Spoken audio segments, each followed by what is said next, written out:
The Bill Clark Show, presented by Dr. Pepper. And now, Coach Bill Clark.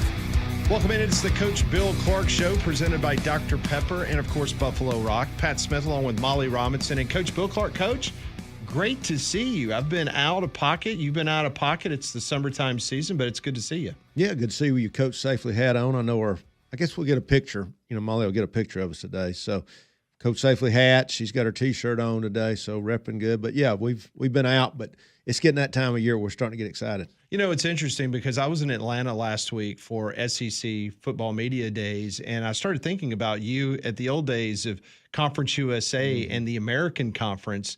All those special media days that you guys, I guess you guys attended in Dallas. Was that right? Yeah, that's right. Yeah, we talked, I think, on one of our shows previously about spring meetings, which was May.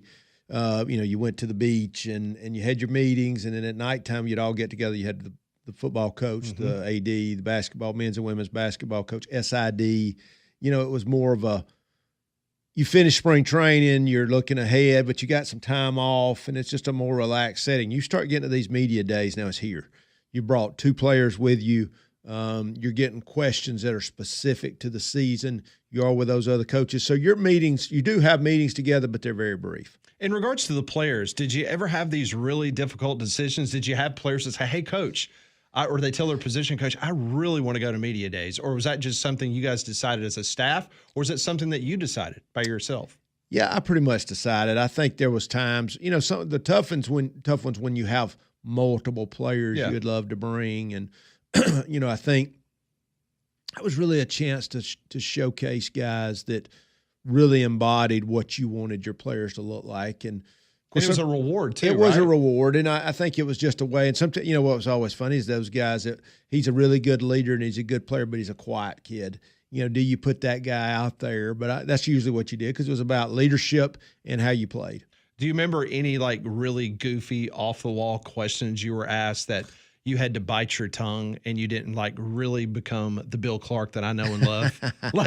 you had to step back a little bit and go, I got to be correct here. And I tell you, I was really, of course, I've told you the story about the media days where I get I hear this other coach from one of the teams, and but I think UAB we started out and and it had been bad, and so then all of a sudden we have the year, and then we're coming back from a shutdown. So there was just so much unknown. Obviously, we were picked last in the country, and then all of a sudden we have the huge turnaround. So we really had some people, I think, that kind of really liked us, and so I got mostly good questions. I think when it started into you're the champ, are you going to repeat? Yeah. Oh, wait a second, you've won the West 3 years in a row. It starts getting tougher because I think then you're not quite as much fun as you were when you were the underdog. In regards to the media poll, I know there's been a lot of talk, a lot of SEC footprint guys this week, I should say. They took umbrage to the polls that came out. When the CUSA or the American preseason stuff came out, just like the magazines, did you pay much attention to it? Did you use it as motivation? What was your general feeling on that? I would say absolutely used it for motivation every chance you can. So anything that and I think there's always this, what's that? Why did they pick us last? Do they know something I don't know? Right. Do they know something I don't know? But really, you knew your team enough to say, guys, look, we know how hard we've worked. They have no clue what we've done.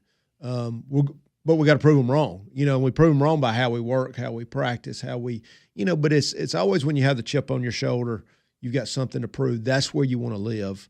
And so anything that helped you with that, you loved. No doubt about it. I wanted to ask you about the 12-team playoff. Yeah. We've got at least one more year of the 12-team playoff. There's been a lot of debate between the Big Ten and the SEC, what's going to happen moving forward. But I'm just curious from a coaching standpoint, and you look at that 12-team playoff, how is it a situation that potentially changes maybe your mindset during the regular season? Because in the old days, it was like, I got to go undefeated. Yeah. Oh, or maybe I can lose one game. But now the philosophy's changed. Yeah, I think when you know that there's a chance for a 3-loss team to get in there if people consider their schedule and who they play. And, of course, it's so different. We've got so many teams compacted into the SEC and that are all so good. You've got more opportunity. So I think, everybody's got to say we've opened up more spots. That's got to help us. But I think it does lend to the fact that yes, every game's important. I still think you got that, but I think it does help somebody to not feel like they're out of it with a loss or maybe even 2 losses if they're playing the right people.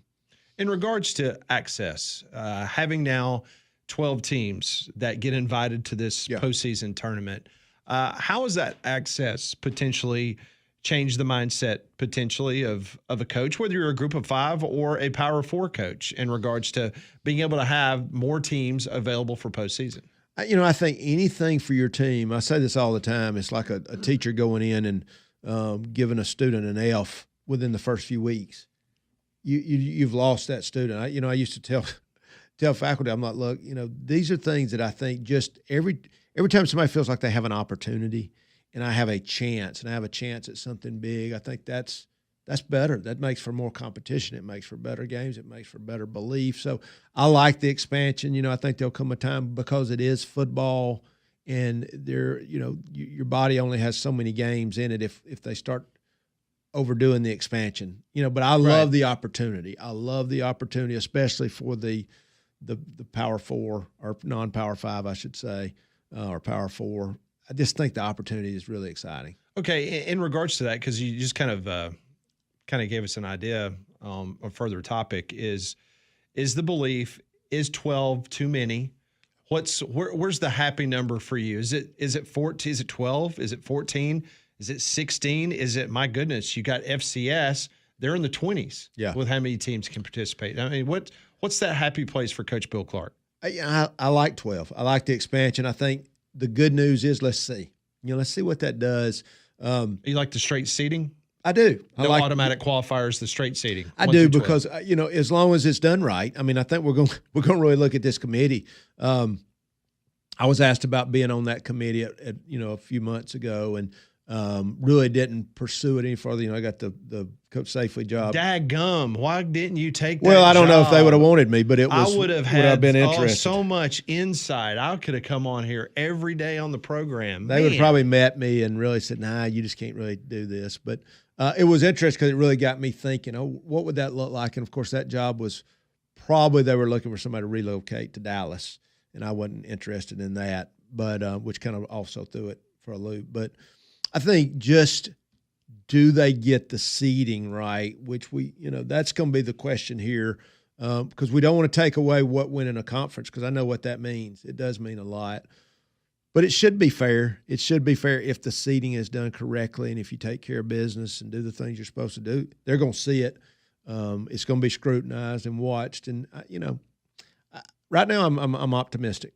Let me ask you this. I know from a coach's perspective, you've detailed it many times on this show in regards to never turning it off. It's 24 hours a day. It's every single day. Even when you've got those couple weeks in the summertime with the family, there's still in that back of your mind, you're probably off at a payphone somewhere calling Coach Vincent about, some kind of play you've just concocted on the road visiting somewhere. But is there too much football? And I mean, not from a player or a coach's standpoint, but from a fan standpoint. Is there fan fatigue with so much football? Because, the television ratings did not quite jump off the page like they anticipated. It might have been the matchups. But what do you think? Is there too much football, if that's something crazy enough to actually ask? No, that's a good question. I think it's like I would say about anything. I think you got to study it. You got to look at it. That's a good question. It's like I've always said, there's not bad questions. There's not bad things to look at. It's like I say with coaches, there's so much video. You want to hear what Nick Saban thinks about defense, or Pete Carroll, or how Peyton Manning says stuff. There's so much volume of information. When does it become overload? I think we'll see. I think hopefully this 12 team creates more interest. What we don't want to lose is regular season. That's the beauty of what we see and what we do.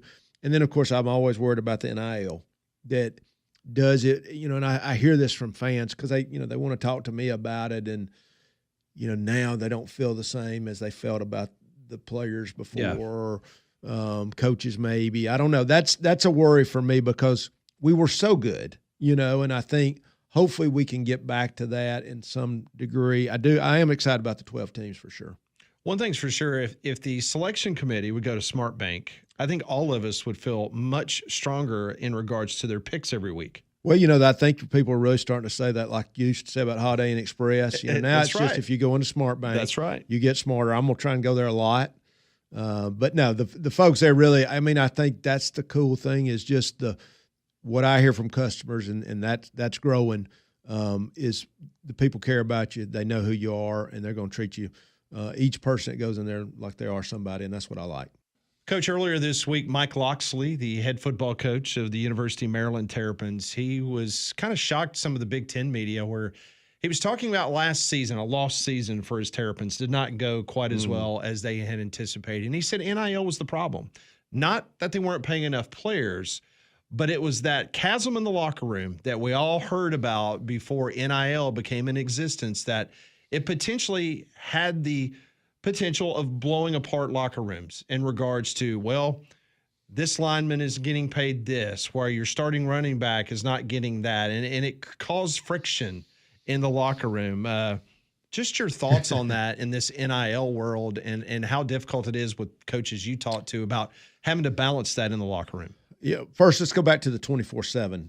I mean, that's what's created even more. So now I did hear one thing. My equipment guy I had at UAB is now the equipment guy at Georgia, and I went over to talk to Kirby Smart. He's doing a PSA for us for Coach Safely. Right. I'm going to go back to practice. David Pollock's going to get involved with us. So, but he said something that I thought was great. We used to have to do in the summer, and I remember me and Kirby talking about it before the game, about how many unofficial visits we were getting, and that everybody wanted a picture. Now imagine 1,000 kids come by. Every one of them wants the full uniform, the smoke, now it's only official visitors. I said, well, where was that when I was doing it? Not that you don't want to take care of kids, but you were getting everybody, and then their best friend, who's not even a recruit, wanted to get in on the picture. They were getting the picture. Yeah. So that was at least one thing to the good that we have done.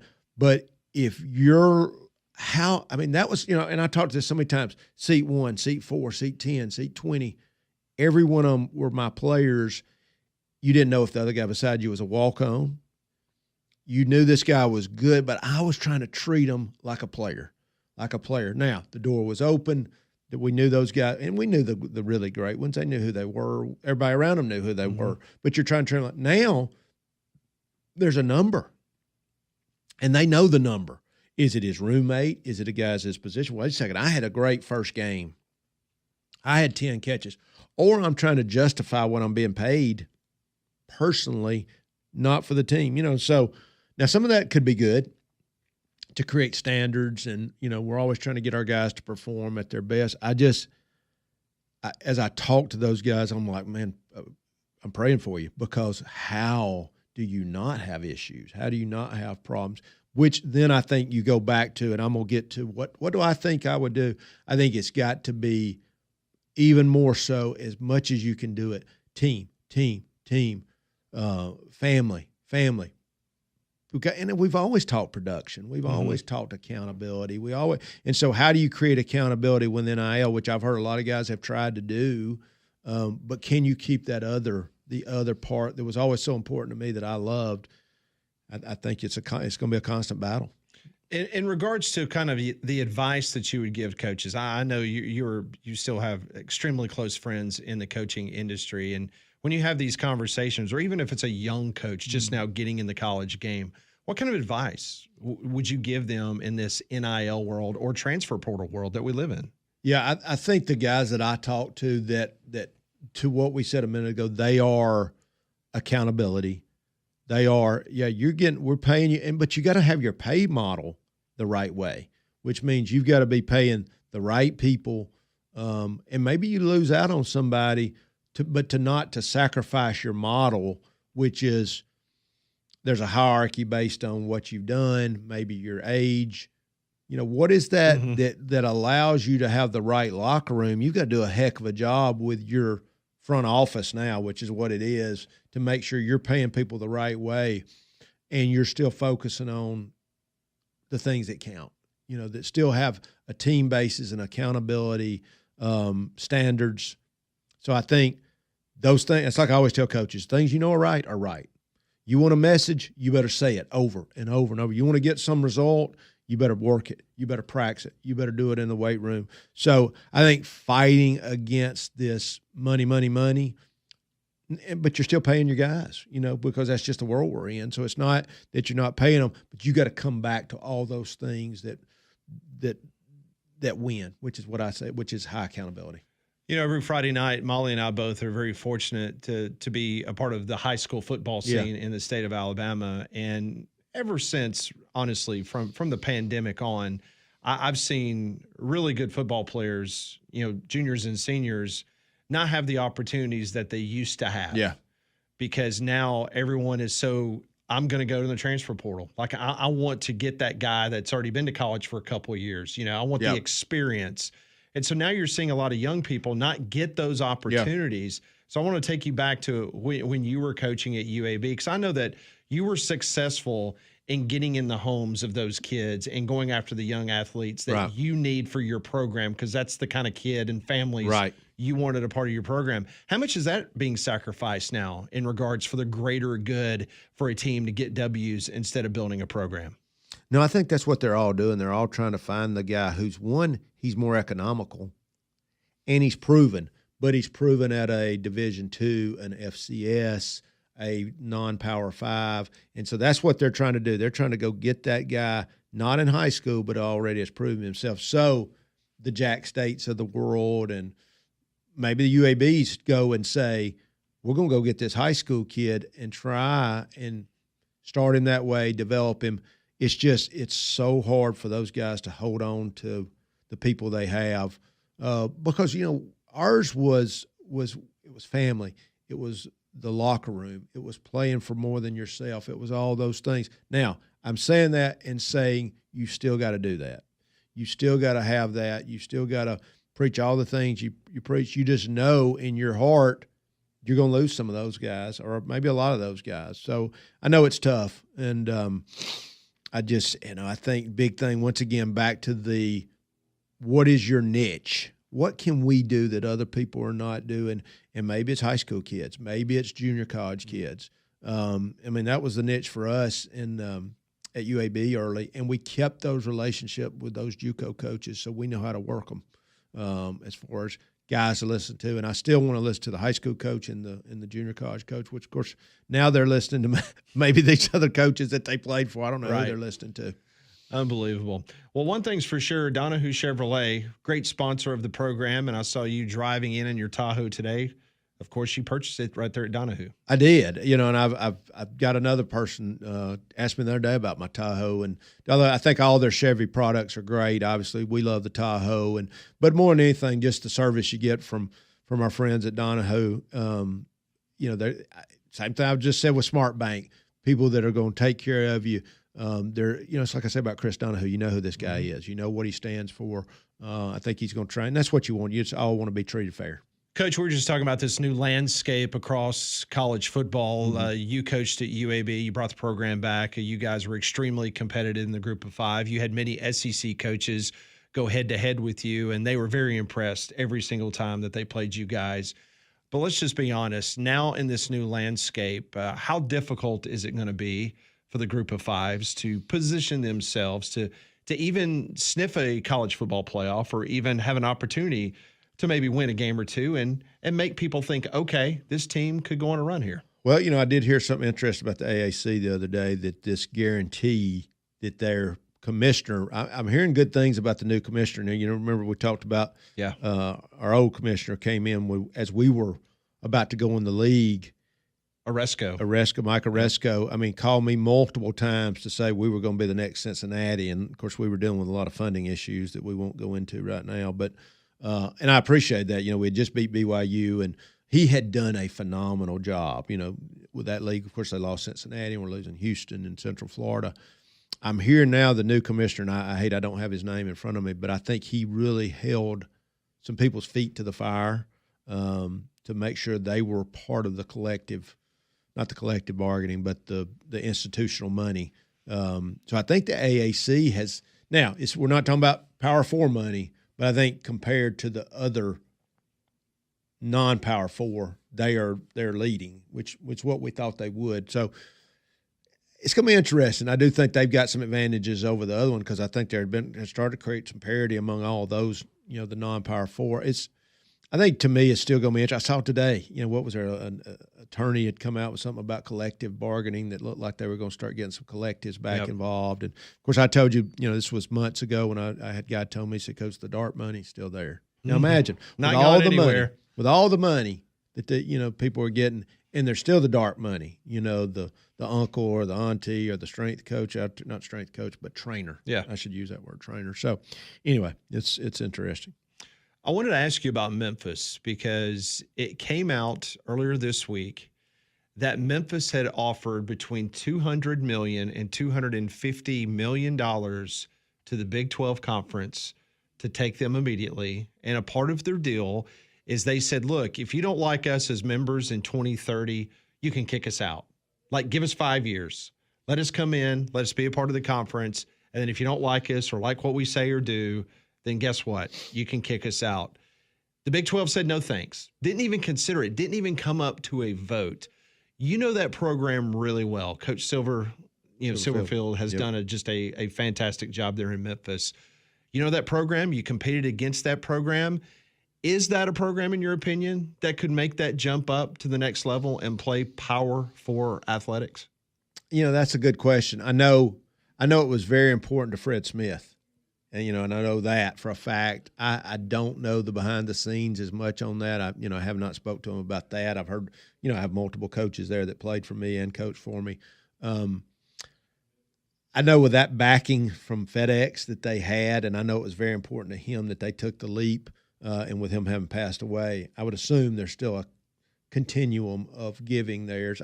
I was really shocked by that, just the whole how that went down and how public it became. So you'd think that would have stayed behind the scenes. I don't guess there's hardly any of that anymore. But, I think from the players they're getting and their facilities, the stadium they play in, I think they do have the ability. I think so. So well, and the reason I bring it up, and I'm not trying to get you to compare or contrast other schools, but you brought up Cincinnati earlier. Yeah, right. So, you got Cincinnati, you got Central Florida, and I understand that, from a Central Florida standpoint, it was more of a market get. Yeah, absolutely. Because of Central Florida recruiting, Orlando. Warm sector, Correct. That kind of thing.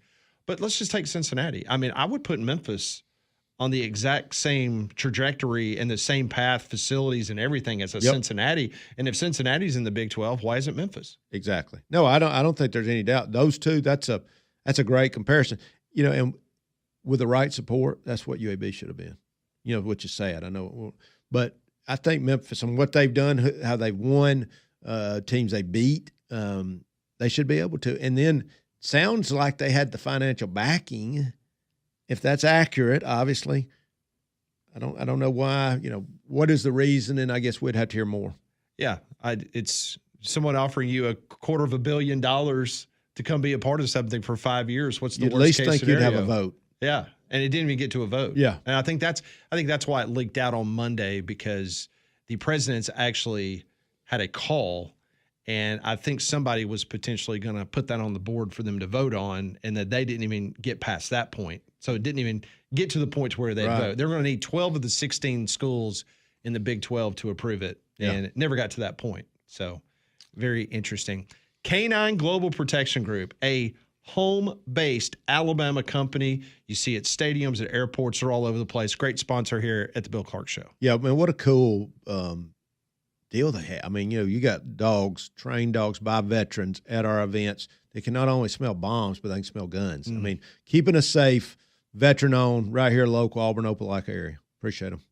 Well, coaches, we prep for this show each and every week. I get nervous. Yeah.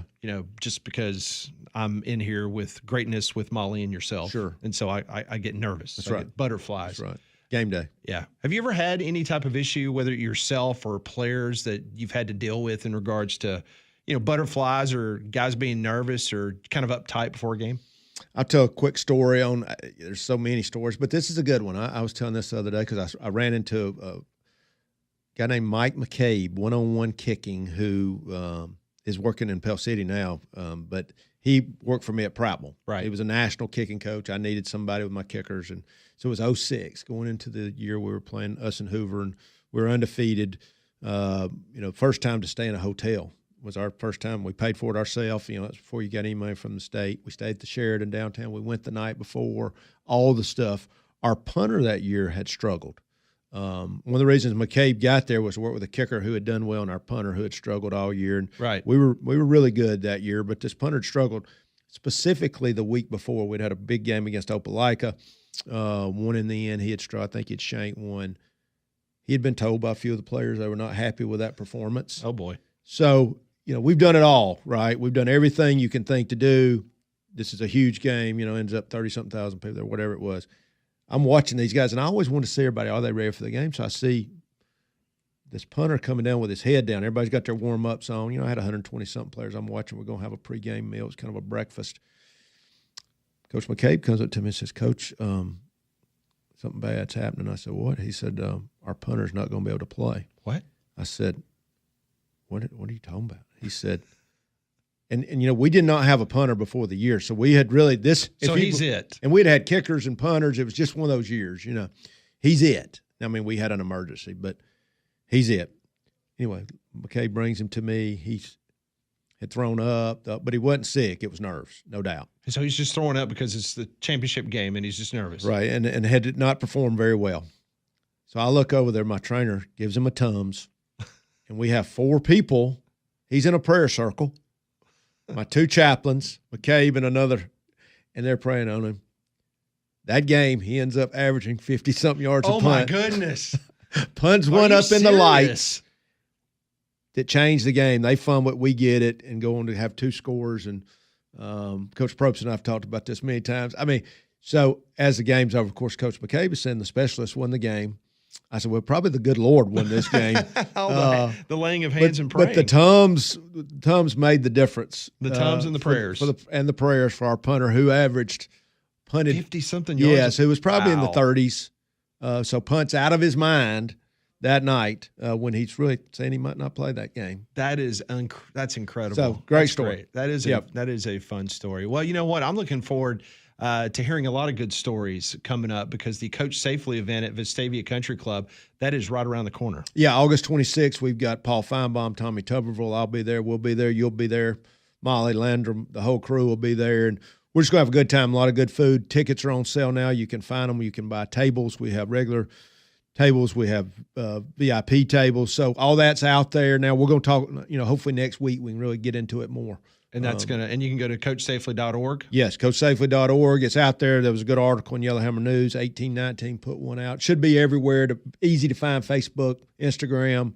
We're going to be talking about it a lot on the show. No, it's going to be a lot of fun. I remember a couple years ago, Coach Safely did the event with Lou Holtz and Paul Feinbaum, and that was a fantastic night. So this ought to be a lot of fun with Paul and Coach Tubb and yourself. Yep. So it's going to be a great night talking football and some other fun topics. Yeah, it's just that time of year. We're getting ready for the season and just a lot of great folks. And obviously, so they will play. So the kids will play, train these coaches. Absolutely. Go to CoachSafely.org for the information for you to get your tickets. And I know Jimmy Lee and Buffalo Rock, those folks are going to be there because they do so much, not only as a fine sponsor of this program, but for all of Birmingham community and, of course, with Coach Safely. Absolutely. If you find something, it's a good cause. Jimmy Lee and Buffalo Rock's probably in there with it. Obviously, Dr. Pepper with our show. Just appreciate their sponsorship and really excited for Coach Safely. It's going to be a fun night coming up. Go to CoachSafely.org for more information on that and get your tickets because they will go fast. It was a sold-out event. It was sold out last time. Yeah, yes. Vestavia Country Club, and it's just everybody's excited. Yeah, they want to talk ball. That's right. They want to, and it's a great opportunity to be able to mix and mingle with Coach Tuberville and Senator Tuberville. That's right. Probably our next governor. Could Tuberville. Be. Yeah, could be. And Coach Clark and that guy named Paul Feinbaum. That's right. We got some good group. Obviously, you're going to be helping MC, so we're all our crew. So, like we said, going to be a fun night talking ball and NIL and Coach Safely and youth coaches. We're going to have youth coaches there, recognize those guys. So. Should be fun. Should be a good night. We appreciate everybody tuning in each and every week here on Jocks. Catch us on YouTube as well. For Coach Bill Clark, Molly, I'm Pat. Have a great week. We'll see you next week on the Coach Bill Clark Show, presented by Dr. Pepper. This has been the Bill Clark Show, presented by